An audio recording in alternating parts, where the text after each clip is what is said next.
Assalamualaikum warahmatullahi wabarakatuh. Halo semuanya, kembali lagi bersama saya Rena Nurdiana dengan NIM 2384346 dari program studi pendidikan guru sekolah dasar. Teman-teman, pernah nggak sih kalian merasa jadi lebih semangat saat bersama orang tertentu? Atau malah jadi malas karena lingkungan di sekitar kita kurang mendukung?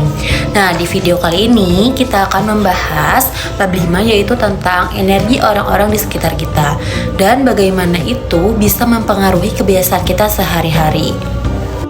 Dalam buku ini dijelaskan bahwa lingkungan sosial punya pengaruh besar terhadap kebiasaan kita, yang artinya kita sering tanpa sadar mengikuti apa yang dilakukan oleh orang-orang di sekitar kita. Misalnya, kalau kita berteman dengan orang yang rajin belajar, kita juga ikut rajin. Tapi, kalau kita sering berada di lingkungan yang malas, kita bisa ikut terbawa. Kenapa bisa begitu? Karena manusia itu cenderung ingin diterima dalam kelompoknya. Dari orang lain itu bisa menular loh. Kalau kita dikelilingi orang-orang yang positif, semangat, punya kebiasaan baik, maka energi itu akan memengaruhi kita menjadi lebih baik juga. Sebaliknya, kalau kita sering berada di lingkungan yang suka mengeluh, malas, tidak punya tujuan, maka tanpa sadar kita juga bisa ikut terbawa ke arah yang sama.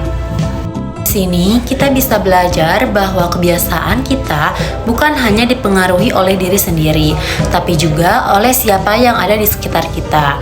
Makanya penting banget untuk yang pertama, memilih teman yang baik. Yang kedua, berada di lingkungan yang positif. Dan yang ketiga, menjauhi kebiasaan buruk yang menular. Jadi teman-teman, kalau kita ingin punya kebiasaan yang baik, kita juga harus berada di lingkungan yang baik.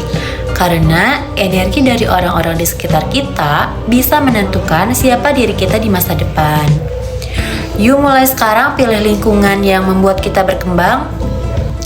Terima kasih yang sudah menonton. Sampai jumpa di video selanjutnya. Wassalamualaikum warahmatullahi wabarakatuh.